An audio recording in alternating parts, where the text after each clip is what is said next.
Okay, another day, another day. What type of video should I make today? Maybe something about light taller, maybe do something about collapsible Lifeboat B. I haven't done anything about that yet. I wonder what type of video I should do. Oh, that's right. I did a poll topic the other day where I asked my audience if they wanted me to review another Brightside video. Should I check that poll? Yeah, I better. I'm sure that they don't want me to do another one of those videos, right? Right? Out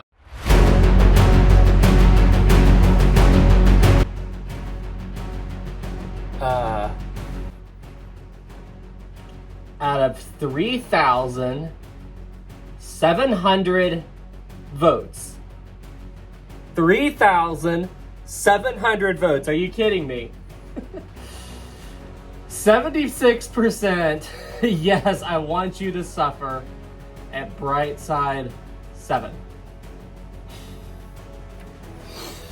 Really, guys? Really? You want me to do another Brightside video? Just why? Why do you guys like to watch me suffer so much? Okay, I mean, I was thinking about doing a video about collapsible B or the story of Lightoller or something, but alright, if you guys want Brightside episode 7, then fine. Join me today as we now take a look at another Brightside Titanic video.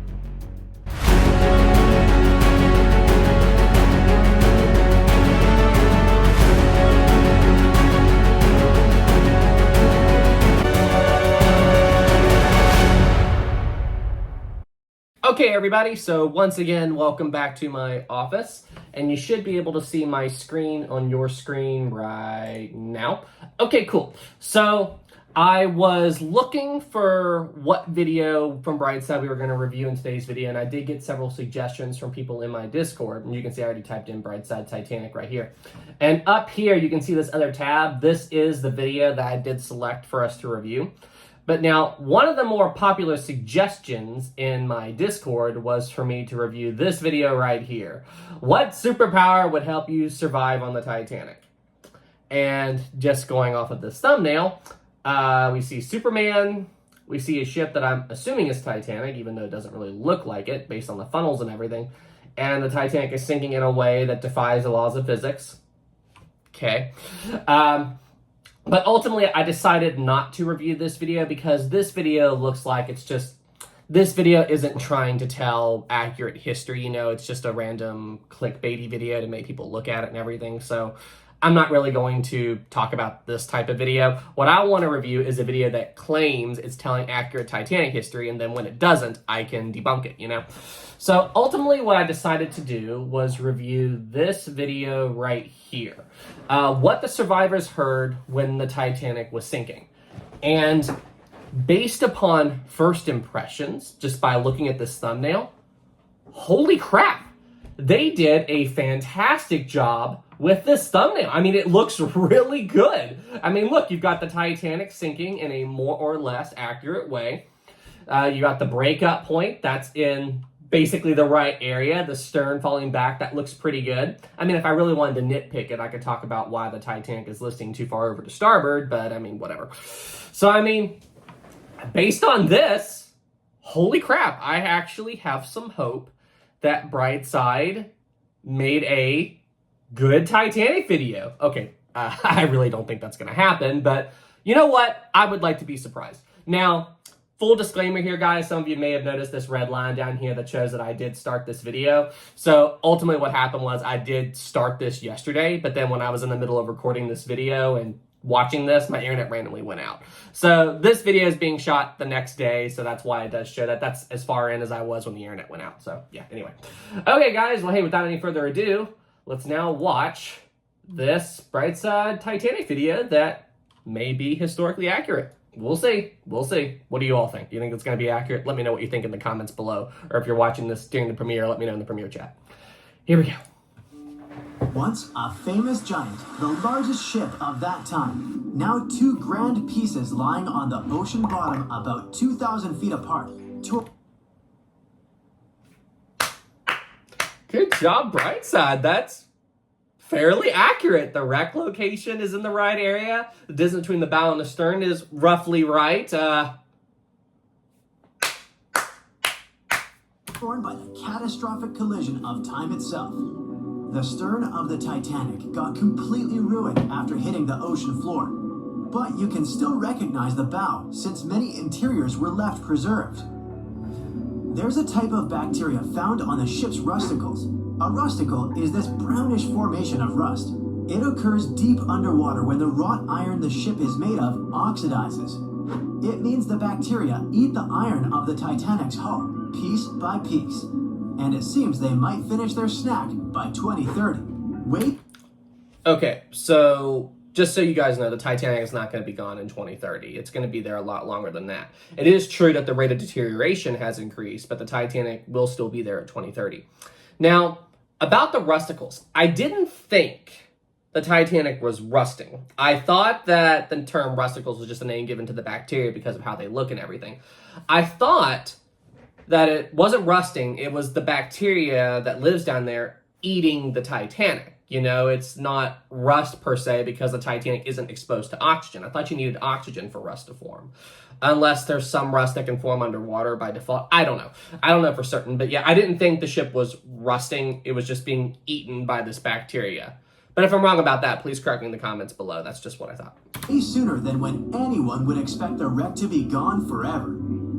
You may think it would probably be easier to take the wreck out of the water so that we got to keep it, but it would fall apart if we tried to do that. It's been in the water. I was just about to comment about that like ridiculous animation of them lifting the ship up like that, but they actually told it right. If they tried to do that, the ship would just crumble and fall apart, so.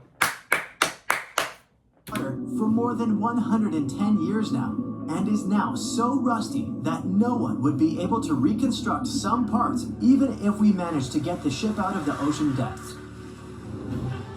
What do you think? Could any of about 700 people that had survived the sinking of the Titanic hear it hit the ocean bottom? Hold on a second.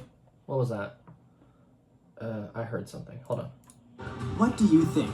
Could any of... Okay, guys, listen carefully here. About 700 people that had survived the sinking of the Titanic hear it... Okay, did you guys hear those faint dots and dashes of Morse code in the background? I'm pretty sure they just lifted that from another Titanic video that I know of. Hang on, Titanic SOS signal. I'm gonna double check here, but I'm pretty sure I'm right. Yeah, I think this is it. Hang on. See, check this out, guys. Check this out.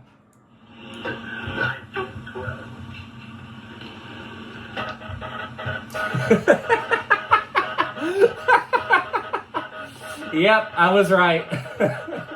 I was right. They totally did lift that from another video.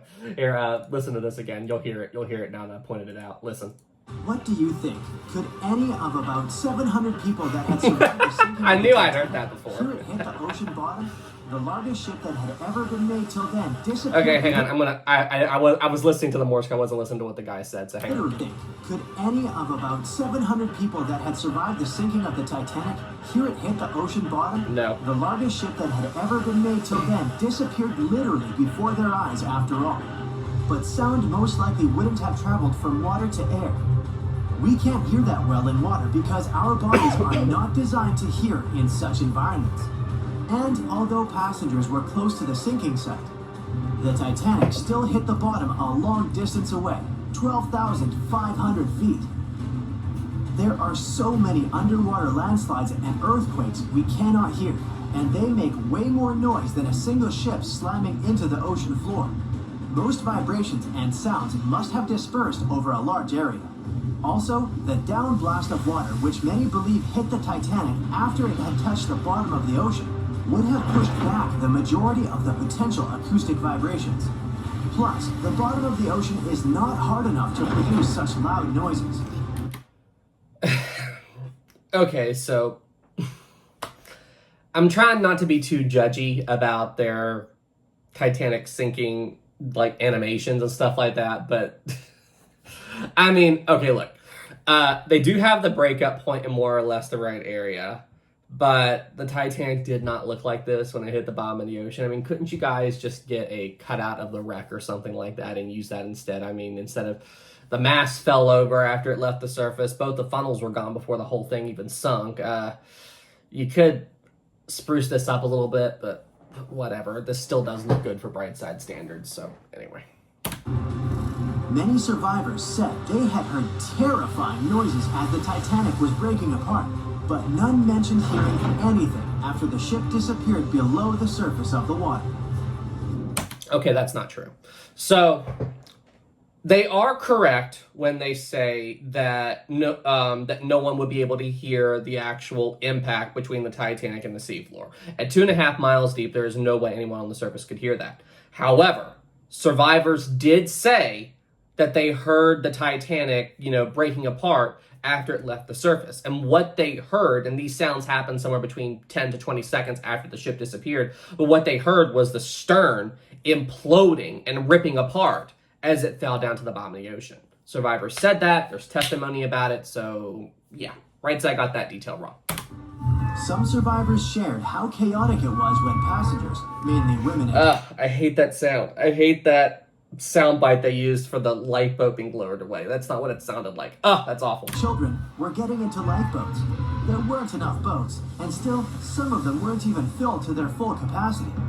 No one knew how to react properly in such a situation.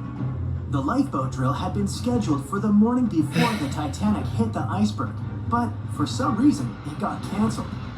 Okay, do you want to know why that drill got canceled? I mean, they should have had the drill, but there were several reasons why the drill got canceled. Number one, they did have a lifeboat drill before the Titanic left Southampton. Yeah, it did happen in Southampton, if I'm not mistaken. I'm like 99% certain it did happen. There was a lifeboat drill, regardless if it happened in Southampton or not, but I'm fairly certain it did. They did have a drill. They lowered away a lifeboat. A lot of the crew was involved. So yeah, there's that.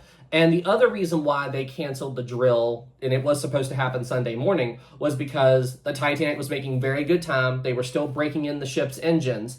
And what you have to understand is stopping a steamship like Titanic is not the same as trying to stop a modern day ship where you just have to, throw a throttle and stop the engine. It's a very involved process.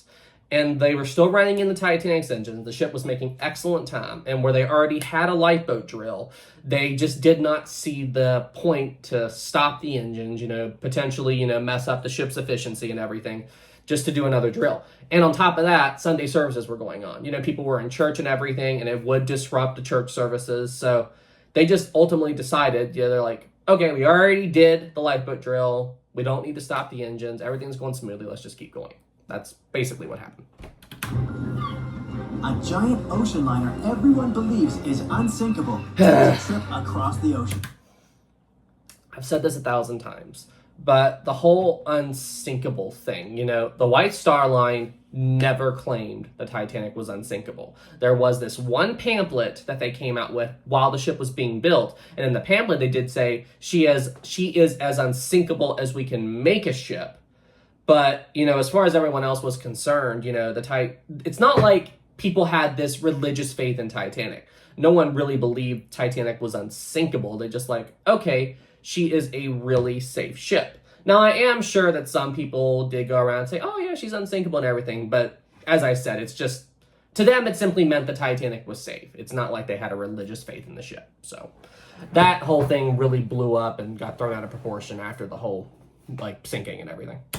On its way, it strikes an iceberg and sinks. Yeah, we all know how the story goes. But what's scary is that it's also the plot of The Wreck of the Titan, a novel published in 1898. Okay, Wreck of the Titan, 1898, Futility or Wreck of the Titan. The book was originally called Futility. Morgan Robertson, okay, they got the author right. So the book was originally titled Futility, and then they later changed it to The Wreck of the Titan. Is that the original cover? I don't know. I've never seen that before. But, okay. Well, they got the year right. They got the 2 titles right. Pretty good. Why does the Titanic have red funnels? Whatever. 1898, 14 years before the Titanic went to the ocean bottom or was even constructed. In the novel, The Titan, what a scarily accurate name too, didn't have enough life jackets, vests, and lifeboats for all the passengers on board. It was also the largest ship of that time, almost identical in size to the Titanic. and both the Titan and Titanic sank in April. So, I don't know enough about the Wreck of the Titan book to, say with certainty if they're right or they're wrong. I'm pretty sure it didn't have enough lifeboats and life jackets in the book. I don't know for certain. If anybody else knows anything more about that, please let me know in the comments below. I haven't read the book, but from what I do know about it, it sounds like what they said was more or less right, so. Dorothy Gibson was an American silent film actress. She was also one of the Titanic passengers. She survived the catastrophe. Right after she came to New York, she started filming Saved from the Titanic. The film was released only 1 month after the ship sank. Dorothy was even wearing the same shoes and clothes she had worn when she had actually been on the ship. The movie was successful, but it got destroyed in a fire. Holy crap! So it only exists in memories, like Jack Dawson. Huh? Titanic. What? Okay, they did a really good job there with everything, but what was that about Jack? The movie was successful, but it got destroyed in a fire, so it only exists in memories, like Jack Dawson. Oh. Okay, well, first thing, that is a really unsettling image of Jack. Like, that is absolutely terrifying.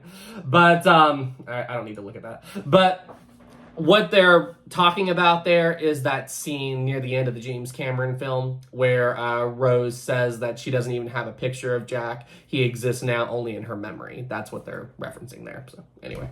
Iceberg it struck. Okay, only exists in memories, like Jack I don't need to Dawson. see that. Titanic wasn't all alone in the restless waves of the cold ocean near the iceberg it struck. The SS Californian was relatively close. Their radio was shut off for that night, though.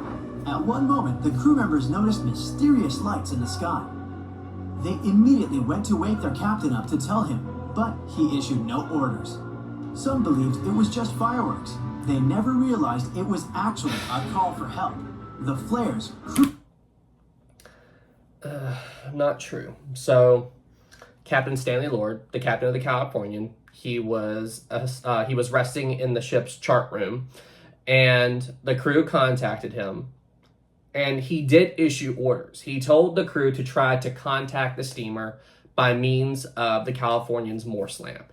He didn't tell them to wake up the wireless guy, which is what he should have done, but yeah, he did issue orders to try to, contact the ship by the Morse lamp and see what was going on. But due to the mirage effect and a bunch of other things, like how the Titanic was launching the rockets wrong, the distress rocket, well, they weren't distress rockets, they were just rockets, but they could mean distress, but I'll clarify that here in a minute. But there was a mirage effect going on that night that was distorting the light, so when the Californian tried to message the Titanic with the ship's Morse lamp, the mirage was throwing off the light, so it was making it difficult, if not impossible, to read the Morse signals from the light. And on the Titanic, they thought they saw the flickering of a Morse lamp on the ship out in the distance, which was the Californian. They weren't sure, and the same with the Californian. And the thing about the Titanic's rockets, okay? They were not shooting off fireworks, okay? And no one thought they were fireworks, okay? The Titanic's rockets could mean a multitude of different things, What the captain of the Californian, Stanley Lord, what he thought they were company signals, not fireworks. And in his defense, the Titanic was shooting off the rockets incorrectly. For rockets launched at sea to mean distress, they need to fire off rockets in 1-minute intervals. There's a clear law about that was written in 1912. But the Titanic was shooting off the rockets every 5 minutes. So, yeah, they got that pretty much wrong. And since I've covered all that, let's now talk about what's up with this Titanic. Okay, the stern is way too high up out of the water for how low the bow is. And the rockets are shooting off from the wrong location. See, yeah, that's wrong. And why does the Titanic have red funnels? Is this a canard ship? Okay. To the sky, hoping someone would notice. By the time the SS Californian got the SOS message, it was already too late. Okay, so the Californian never got the Titanic's SOS signal. The radio operator was asleep, he went off duty, and they did not learn about the Titanic sinking until the next morning when their radio guy woke up, And he heard, not signals from the Titanic, he heard signals from the Carpathia and other ships that were in the area talking about how the Titanic had sunk. And then once they heard that and they realized they were close, they then went to the wreck site. There's actually a photo of the Californian taken from the Carpathia and everything. And the Californian asked the Carpathia, hey, can we help out in any way? And the Carpathia said to the Californian, everything that has been done, everything that can be done has been done. Go back to your course. And then the Californian left. Or actually, I do think they looked around for a little bit before they left, but anyway. So yeah. Some say a full moon may have been the reason the iceberg crossed paths with the gigantic ship. There was no moon that night. A full night. moon may have caused incredibly strong tides that eventually sent multiple icebergs southward. Right when the Titanic was crossing... There was no moon that night. And do you want to know what takes icebergs down south where the Titanic was? This current that is really easy to look up, and it's called the Labrador Current. It is... I mean, come on. I mean, look that up. I mean... Okay, well, my hopes for a good bright side Titanic video have kind of gone away, so... It's still not as bad as others, but... And... This is a pretty good Titanic animation. I'm sure they didn't make it, but whatever. That area. Would you dare to taste cheese from the Titanic? The wreck has been under the ocean surface for more than 100 years now. It took more than 70 years to find it. By that time, most of the food that had gone down together with the ship had, of course, spoiled. It wouldn't have just spoiled, it would have completely disintegrated. I mean... Maybe if it was inside a container, there might still be some remains of it, but... But it's possible there's still some of it left. Some foods are protected from decay. For example, cheese. The microbes that turn milk into cheese create special conditions to protect the product from spoiling.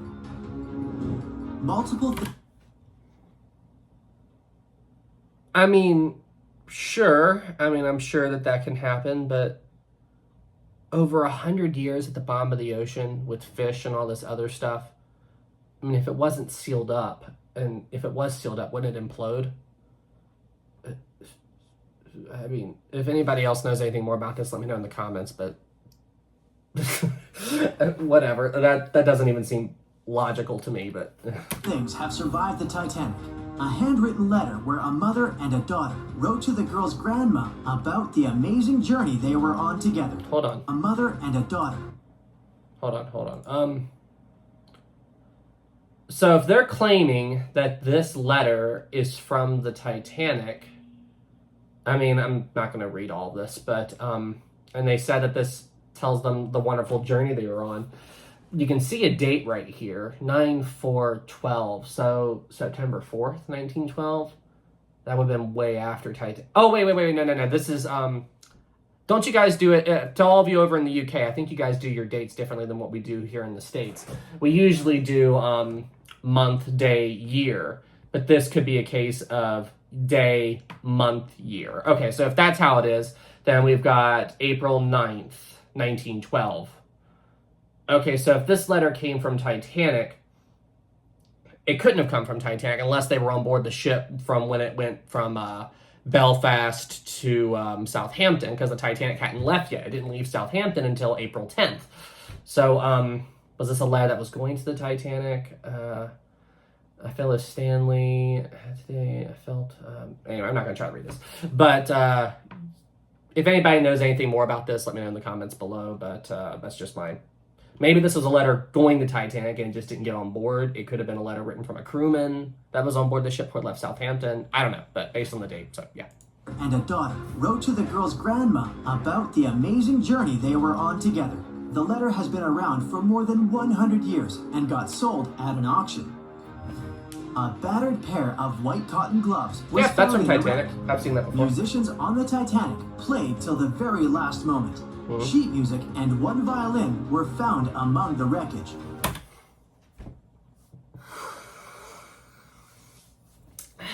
No. No. No. Sheet music hang on. and one violin were found among the wreckage. Wallace Hartley's violin did not go down with the Titanic.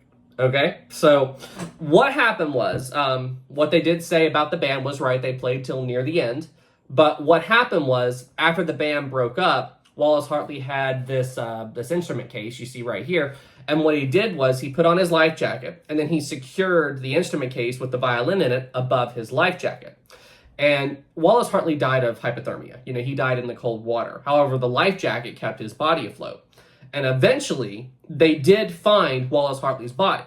And when they recovered the body, the violin was still with him. So that's how the violin survived. It did not go to the bottom of the ocean with the Titanic. Okay? The bell one of the crew members rang 3 times to warn there was a very close iceberg on their way. A pocket watch that stopped at 1:45 a.m., the time when the ship went under the water.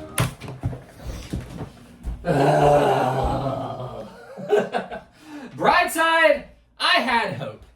I had hope. You know that? I had hope. But then there you go, and you get a basic piece of Titanic trivia wrong. The ship did not sink at 1:45. It sank at 2:20. If that watch stopped at 1:45, that was probably the time that whoever owned the watch went into the water, not the time the ship sank. Anyway. Perhaps.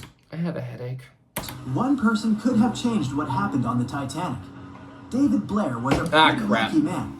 He was supposed to take the spot of the second officer of the Titanic. He was pulled out at the last moment, which eventually saved his life. It was a great thing for him, but something clouded his joy. What if he was the only person who could have done something to save the ship and the passengers? Back in the day, ships didn't have smart advanced technology like they do today. They couldn't see a threat on the horizon. Binoculars were pretty helpful, but the crew members on the Titanic didn't have access to the room. Binoculars wouldn't have helped. So, for those of you who don't know, David Blair was supposed to be a crewman on the Titanic. I believe, wasn't he supposed to be this ship's second officer, I think? But anyway, right before the Titanic left Southampton, there was this last-minute reshuffling of the Titanic senior staff, and David Blair got removed from the Titanic. And when he left the ship, he accidentally took the key to where the binoculars were locked up on the ship with him. He just forgot to take them off. And a lot of people like to say that because he did that, that was the reason why the lookouts didn't have binoculars, which is probably true. But they also like to say that it was because they didn't have binoculars that's the reason the ship hit the berg. No, that's not true. You know, binoculars would have been helpful during the day, and they are good to help you verify if you see something. But they would not have been using them on the night the Titanic struck the berg, as I've said 1,000 times before. If you try to use binoculars to look out at a black horizon, you're just going to see more black, you know? Excuse me. The best way to see something that poses a risk to the ship is to try to spot the outline of it against the horizon. They would not have been using binoculars on the night the Titanic hit the berg. It wouldn't have helped at all. So, yeah. Where they were kept. David Blair was the man responsible for the keys. He left the ship in a hurry and forgot to hand over the keys that were in his pocket. Maybe if the crew members had had access to the binoculars, they would have seen the iceberg on time and had enough time to change course. It's possible that the giant iceberg that sent the Titanic to the ocean bottom was made of snow that had fallen in southwest Greenland. Scientists even used a computer model to calculate the paths the iceberg took in any given year, taking into consideration ocean currents and weather readings for that year. It's possible that the iceberg was 1,700 feet long, with a weight of around 75 tons. By the time it collided with the Titanic, it had dwindled down to only 1.5 tons. Violet Constance Jessup was, as many called her, Miss Unsinkable. Did they call her that? She was only 24 years old when she joined the Titanic crew as a stewardess. On the tragic night when the ship struck the iceberg, she was lying in bed. As soon as their stock footage is terrible, as Mike Brady said. She heard that something was going on. She got dressed and quickly went to the deck. Violet helped passengers get into lifeboats. 4 years later, she was on the Britannic, the Titanic's sister ship. Once again, the ship started sinking. Not only did the woman survive another accident, but she was also once again the one helping other people to escape the vessel before it disappeared below the surface. That's it. Holy crap. I mean, okay, yeah, I'll share my final thoughts here in a second. So, yeah. Okay, so by Brightside standards, that was a much better video. They still get a lot of stuff wrong, and I would not recommend them, but I did not rage anywhere near as much in that video as I have in past videos. So, I mean, as far as Brightside videos go, okay, I still would not recommend them. I still don't think you should watch their content to get any accurate information about Titanic because they still get a lot of obvious stuff wrong. But when you compare that video to all of the other videos that I have taken a look at in the past, and if you want to watch those, I'll include links to all those in the description below. There's a playlist, you can easily watch them. That is easily the best Brightside Titanic video that I've seen. That's still not saying much, but that is the best one that I've seen so far. Well, all right, guys. So, hey, that concludes this episode of Historic Travels Reviews, a Brightside Titanic video. If you enjoyed this video, please be sure to leave it a like. If you're new here, please subscribe to the channel. Thank you guys so much. It helps out a lot. And I'm just relieved I didn't lose as many brain cells as I normally do. So, all right, everybody. Well, hey, thank you all so much for watching, and you all take care. Special thanks to my Captain Level Patreon supporter, Tammy Lee. Thank you so much for all the support.